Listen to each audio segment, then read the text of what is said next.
Hi everyone, Steve Scifres, Director of Curriculum and Instruction and Athletics for Las Virgenes Unified School District. First of all, I wanted to say hello to everyone. Oftentimes we get a chance to thank our students for their efforts. We get a chance to thank our teachers and LVUSD staff for their efforts. But wanted to also share in this period of distance learning, we're in our 6th or 7th week, thank our parents as well for all that you're doing at home to support our students and your children in distance learning. Wanted to share too some tips for success to continue to make this as best as possible of an experience for your child. Something that we encourage from the district level, both also as a parent too. I have 3 kids of my own, an 8-year-old, a 5-year-old, and a 2-year-old, 2 of which are in LVUSD. The first thing that I'd share, I think, is a really great tip. Make sure as best you can that your student is still following a schedule or a routine. So we want to encourage, waking up at the time that they normally would, or at least close to when they go to school.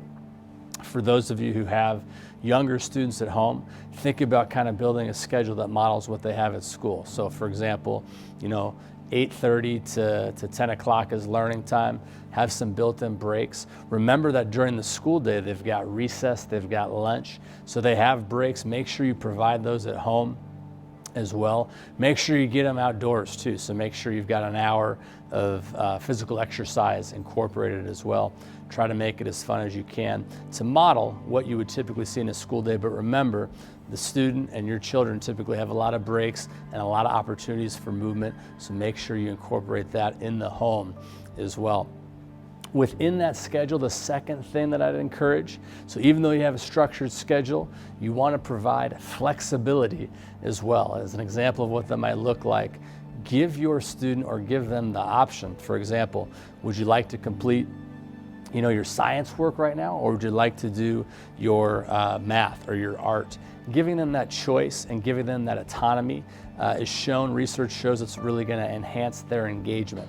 So don't say, hey, you have to do this, this, this, this.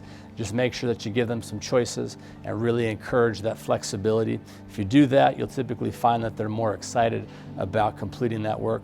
I'd also say too, don't feel as if you have to accomplish it all in one day. In this distance learning period, just like adults learn and just like you and I learn, sometimes we can't do it all. We can't complete it all in a day and things get pushed back. Let them know it's okay for that to happen. Give them that flexibility, and you can say, hey, if you're not feeling it today, you've only got a couple hours here, that's okay, we can push it back, but just make sure that tomorrow we've got a little bit of extra work to accomplish. I think that's a great philosophy, whether your student's a kindergartner or whether they're a senior who's about to graduate here in 6 weeks. And the last thing I would share is connection, connection, connection. That's something that Dr. Stepanowski and our team at the district, our teachers, our principals, all of our staff, from day one, that was our motto with distance learning, is build connection as best we can. We felt like that was our obligation as a school district. Want you to continue to do that at home. And when I say connection from the home life, think about their peers and their relationships. So encourage things like having them have Zoom meetings at home with just their friends. It doesn't have to be educators involved. Encourage things for little ones, letter writing. So hey, would you like to write a letter to your classmates today? And encourage those types of things. I encourage when you go outside, go on a bike ride to a friend's house, drop a letter in their mailbox, just to let them know that they have a peer group and remind them of that connection that they have with their peers. The more you can do that, the more sense of normalcy and social emotional belonging that they'll feel during this distance learning time. So again, I want to conclude, we thank you so much for all that you're doing for your children and our students during this distance learning period, and we wish you all the best over the course of the next few weeks of the school year.